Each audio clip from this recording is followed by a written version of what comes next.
The first time we had one big, beautiful bill, we called it Reaganomics. The year was 1981.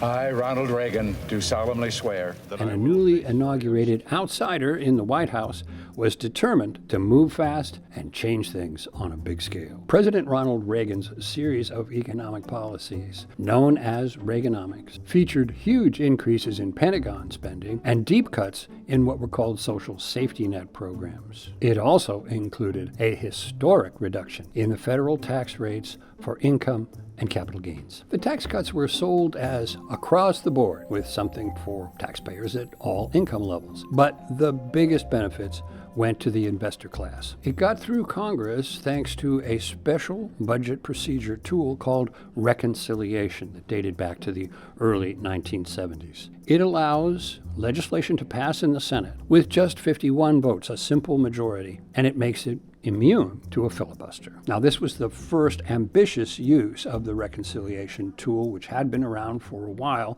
It was a watershed in the history of federal fiscal policy. Now, the biggest advocates of these deep tax cuts said they would so stimulate the economy that they would, quote, pay for themselves, unquote. Everyone would be better off. Or, as one of Ronald Reagan's campaign slogans in 1980 had said, let's make America great again. Sound familiar? Fast forward now to 2025, and House Republicans this month passed their version of reconciliation. They called it One Big Beautiful Bill. That's its formal title. And it cuts trillions of dollars in taxes over the next 10 years. It also makes deep cuts in social safety net programs such as Medicaid and food stamps. It also proposes to increase military spending and spending for enforcement on the southern border, and to extend trillions of dollars worth of tax cuts that were passed in the first Trump term and otherwise would expire this year. Now it needs to get through the Senate, where there is opposition in both parties, including some Republicans, and we may see that 51-seat majority play out.